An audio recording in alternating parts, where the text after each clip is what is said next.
Good morning and welcome back to B for TV, your daily dose of industry information.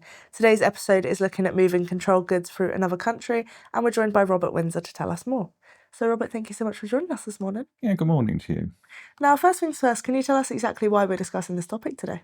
Yes, we have received, particularly in the last 2 or 3 weeks, an increasing number of reports of controlled goods that have been legitimately exported from the UK under the relevant licence issued by the Export Control Joint Unit.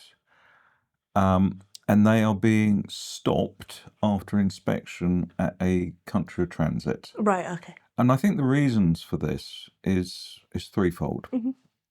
The first is that, as we know, there are 2 major conflicts in the world and numerous regional domestic civil wars and things like that. So any country which is involved in those sorts of conflict are likely to find themselves subject to some form of sanctions or embargo, and in particular control of any munitions going to them. Of course.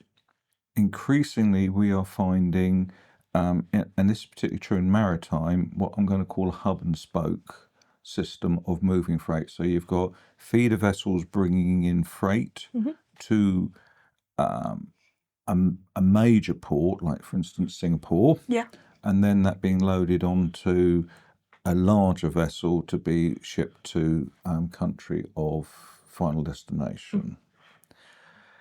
And I think the third thing is that we have to remember is that although there might be a generality of procedure and process, each country has its own set of sanctions and embargoes.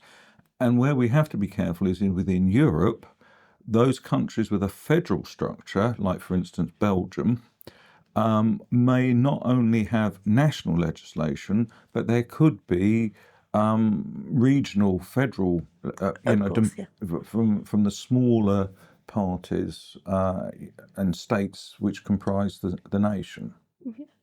Of course, and you touched on it slightly, but can you just highlight the main reasons why a shipment would encounter these problems? Well, first of all, mainly it's controlled goods, and mainly we've been dealing recently with munitions and what we call dual purpose goods.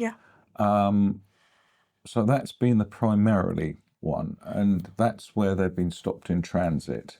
And it comes back to this point with different interpretation, different variations of the legislation within different countries. Now, it would have been quite legitimate for some of the goods we have seen to have been exported from the United Kingdom. They had a license, no trouble at all. But when it hit the transshipment point, and in this case it was Belgium, then we did encounter a problem.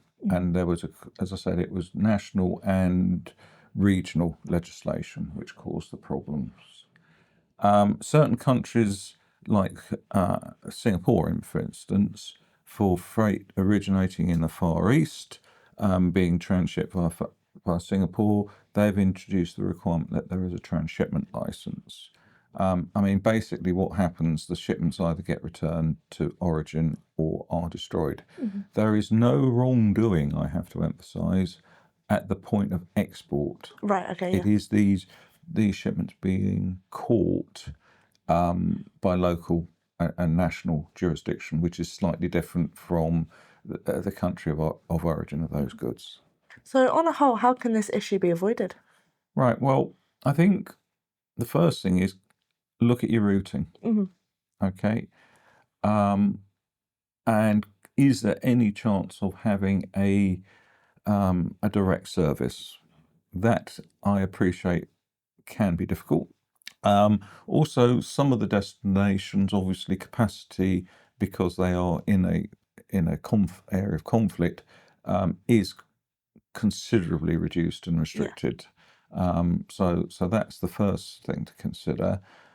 You've obviously got to consider the transit jurisdiction, and I think increasingly there has to be greater liaison between the freight forwarder and the customer, the exporter, who is responsible for the license, to look at what the requirements are in the transit jurisdiction, and to have a partner who can assist,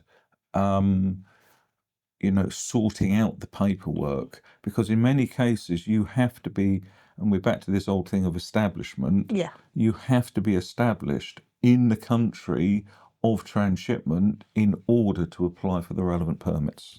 And I know you've mentioned, obviously, this is mainly military goods, but are there any other goods that are affected by this? Yes, exports of scrap, which then transit through another jurisdiction. There is a general move throughout the world to try and reduce the amount of waste, or illegal waste anyway, that is being exported from industrialized countries to other countries to be recycled. And it's not just scrap metal, it could be computers, it could be paper, it could be plastics. The other area you have to consider is pharmaceuticals. And you do have to make sure that they are not, well, basically you're looking to make sure that there's no restriction on the product, Of course. should it be transshipped through another country. Right, well, that's great, Robert. Thank you so much for the update. That's okay, that's my pleasure. We will leave Robert's contact details in the description below if you have any questions. That's all for today's edition of B4TV, your daily dose of industry information.